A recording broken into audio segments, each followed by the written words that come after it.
এবারের প্রেক্ষাপটটি সম্পূর্ণ আলাদা আমাদের মনে হচ্ছে।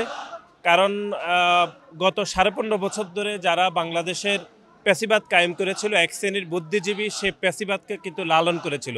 আপনি জানেন, তার বিপরীতে বাংলাদেশে স্বল্প সংখ্যক কিছু বুদ্ধিজীবী সেই প্যাসিবাদের বিপক্ষে কথা বলেছে, দুঃশাসন অপশাসনের বিরুদ্ধে কথা বলেছে। 1971 সালের যখন মহান মুক্তিযুদ্ধের বিজয়ের দ্বারপ্রান্তেও আমরা উপনীত হয়েছিল, তখন রাজাকার, আলবদর, আল শামস তাদের প্রত্যক্ষ সহযোগিতায় বাংলাদেশের তখনকার আমাদের বুদ্ধিজীবীদেরকে হত্যা করেছে যেন বাংলাদেশকে পিছিয়ে দেওয়া যায়। ঠিক একইভাবে আমরা মনে করছি যে গত 15.5 বছর ধরে বাংলাদেশের এক শ্রেণীর বুদ্ধিজীবীও এই বাংলাদেশের গণতান্ত্রিক ধারাকে ব্যাহত করার জন্য তারা অবিরামভাবে এই খুনি হাসিনাকে লালন করেছে।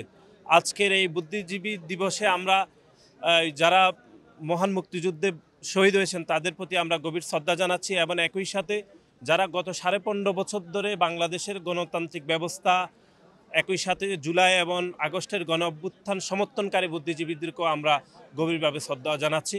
আমরা বিশ্বাস করি যে এই এখনকার জুলাই এবং আগস্টের গণ অভ্যুত্থান পরবর্তী সময়ে বাংলাদেশের যে একটি ইতিবাচক এবং একটি গ্রহণযোগ্য রাষ্ট্র কাঠামো বিনির্মাণ হবে, সেখানে বাংলাদেশ জাতীয়তাবাদী ছাত্রদল বাংলাদেশের সাধারণ শিক্ষার্থীদের মতামতের ভিত্তিতে এগিয়ে যাবে বলে আমরা সেই প্রত্যাশা করছি।